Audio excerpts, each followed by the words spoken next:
क्यों गुरु, मैं कर्म करूंगा तभी तो मुझे फल प्राप्त होगा। फल आपके कर्मों से प्राप्त नहीं होता।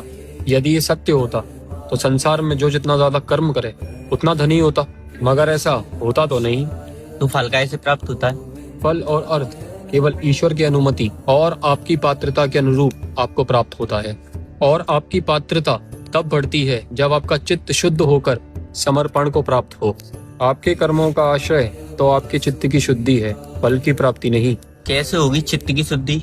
अगर आप ध्यान से देखें तो आपके कर्मों का आधार आपका भय, समाज से स्पर्धा या ऐसे अनेक विकार हैं जिनसे आपका मन दूषित है। ऐसे आधार पे किए हुए कर्म आपको पीड़ा के अतिरिक्त ज्यादा कुछ नहीं देते और आप उन पीड़ाओं का दोष समाज, व्यवस्था या दूसरे मनुष्यों पर रख देते हैं।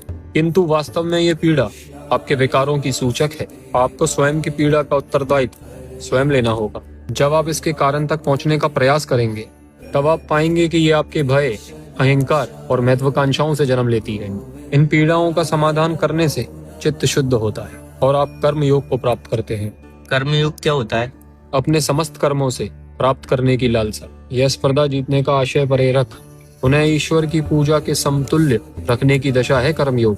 पूजा में व्यापार की संभावना नहीं होती। जब मनुष्य अपने हृदय में उठी पीड़ाओं का संपूर्ण उत्तरदायित्व लेकर स्वयं के भीतर खोज करता है और उन्हीं का आधार लेकर अपने विकारों का नाश करता है, अपने समस्त कर्मों को वो ईश्वर की आराधना मान लेता है, वही सच्चा कर्मयोगी है।